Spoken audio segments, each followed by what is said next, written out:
Quality, comfort, and grip at an affordable price. Whether it's our standard, pro, or elite socks, there's an option for everyone. Try a pair for yourself now at puregripsocks.com.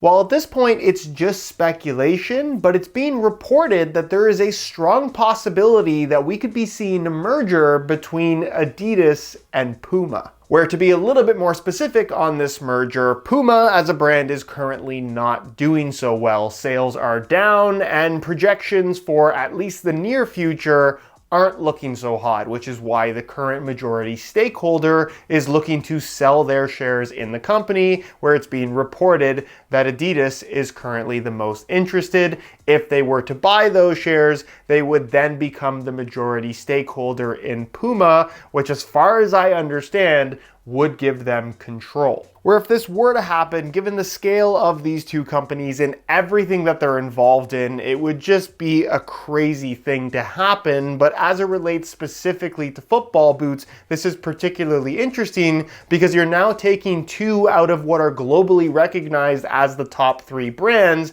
and putting them into one. Where if you had Nike and Adidas as your top two, now you have the third place brand technically being a part of Adidas, which you would think 2 against 1 would potentially be a huge concern for Nike. So with that potential scenario in mind, I thought it'd be fun to make a video to speculate on what would happen if hypothetically Adidas took control of Puma, specifically as it relates to football boots. But before I share my own thoughts, feel free to share your own down in the comment section. I'm sure lots of you guys have a bunch of crazy ideas of how this scenario could play out and what it could potentially mean for both of these brands. So feel free to leave those down in the comment section. And if you enjoy content like this, unsponsored, brutally honest, unbiased opinions, make sure you leave a like on the video and hit that subscribe button along with the little bell notification so you don't miss out on my reviews of all the latest football boots of 2025. Where first things first, can I just point out how actually insane it is that 101 years ago, the Dassler brothers started their own shoe company that by 1948,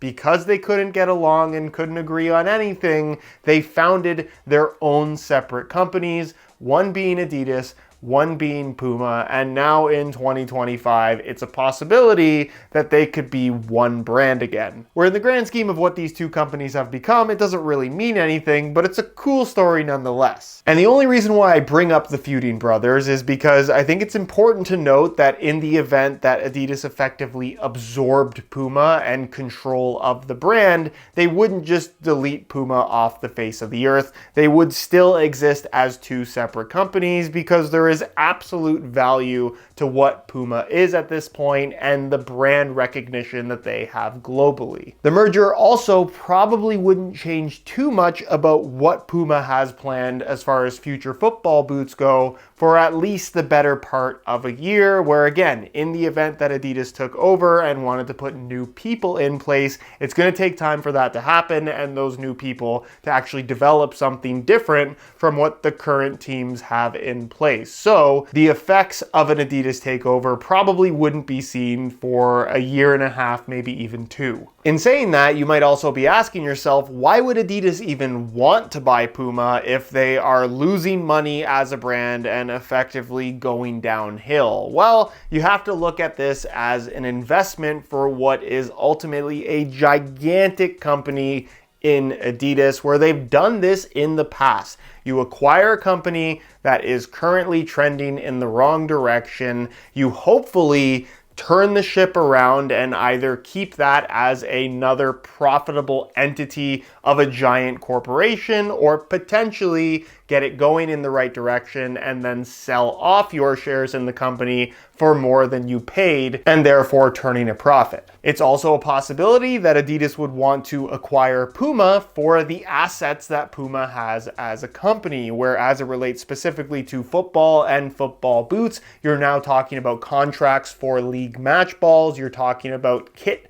suppliers for a bunch of different clubs and countries. You're talking about endorsement deals, predominantly the lifetime contract that Puma has with Neymar, where there is a possibility that Adidas buys Puma, and somehow we end up with a Neymar signature colorway F50. Where of course there would need to be a bunch of different things to fall into place to get to that scenario, but the fact that that's even a possibility is kind of wild. Where while this is on a much larger scale, we can look back at when Nike acquired Umbro, and what Nike decided to do was basically acquire Umbro for everything that they were worth, which at the time were very specific kit deals as well as some endorsement deals, where as a whole, Umbro didn't really have a lot of value as far as the football boots that they had on offer. The popularity was on the decline, and while eventually Nike's influence kicked in, where we were basically getting Umbro variants of Nike models,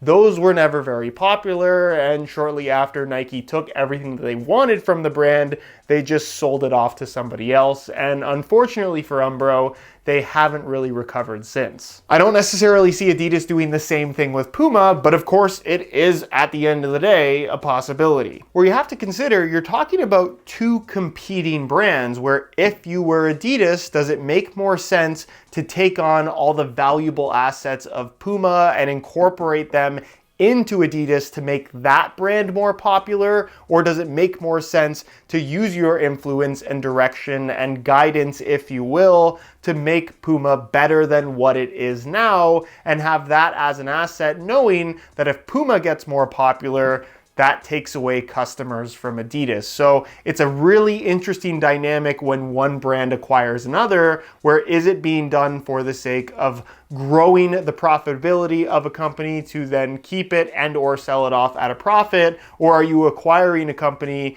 to basically absorb their assets to make your company more valuable and then just get rid of Puma when the time comes? Where as it relates to football boots specifically, if we look at Puma's current lineup, they're in a pretty horrible space. Their saving grace, if you can even call it that, would be the Puma Ultra lineup, although their flagship carbon model is arguably too expensive and a football boot that ultimately, no pun intended, nobody really wants. The Ultra 6 Ultimate is a good football boot, but one that nobody really seems to want to buy unless it's at a clearance outlet reduced 50% off price tag, which is also not a good thing for a brand. The Puma King, having gone full synthetic at this point, is at the end of the day a football boot that nobody really wants, and the Future 8 Ultimate, as we all know, has been drama from the very beginning and is also probably the worst top-end football boot that money can buy right now. Where hypothetically, if Adidas were to acquire Puma tomorrow, they don't exactly have a lineup that has much in the way of value, where I really do think that if Adidas were going to try to improve the popularity of Puma's football boots, they'd effectively have to start from square one. Where not that I don't think that the influence of Adidas could positively affect Puma's football boots down the road, but if you look at what Adidas as a brand is currently doing, while there are some new technologies being introduced, for the most part, all of their recent success is based on nostalgia. The return of the F50, the return of the Adidas Predator, things that people are excited to have back, and football boots that are kind of ingrained in modern football boot culture, where of course Puma has been around for a very long time as well, and there's definite historic relevance to stuff like the Puma King as an example, but now you're going so far back, and in this day and age of leather football boots just not being what the vast majority of people are after anymore, you again have to ask yourself, what does Puma offer in terms of value as a brand? Nobody really wants to see the V108 come back, and if they did bring it back, would anybody really be excited? Probably not. Where obviously it's impossible to predict what an Adidas influenced Puma football boot might look like 2 years from now, but if you're asking me what I would personally like to see, I think Adidas obviously has everything under control with their own brand right now, so I'd love to see them use Puma as a little bit more of kind of an experimental football boot design language in making stuff that we have genuinely never seen before, where if it doesn't necessarily do well, obviously that wouldn't be good. They're probably trying to grow the value of the company back up, But at the very least, they'd be doing something different, which in turn should hopefully drive new interest to Puma. And if something really cool were to catch on, obviously it would more or less still be their own thing and they could incorporate it into an Adidas boot if they really wanted to. But at the same time, it also really depends on what their motivation is for acquiring Puma in the first place, where if it is truly about just acquiring Puma's valuable assets, then it's entirely possible that 2 years from now, we'll have an Adidas F50 and then we'll have Puma's variant that's probably going to be a little bit worse, that nobody's really gonna want, but in the name of keeping the company running until they can sell it off again, that is possibly what we could see, and that's pretty well what Nike did when they took over Umbro. But those are just a few of my thoughts. Obviously, this would be a very complex merger that wouldn't just be about football boots, so only time will tell what could happen if this does end up happening. It'd be a pretty crazy news day, and obviously the future of Puma football boots is hugely in jeopardy at the moment, so I'm really excited to see what the future holds. Let me know your thoughts down in the comment section. Is this a good move by Adidas, or should they just let somebody else save Puma? Can Puma possibly save themselves? Let me know your thoughts down in the comment section. Thank you so much for watching, and we'll see you in the next one.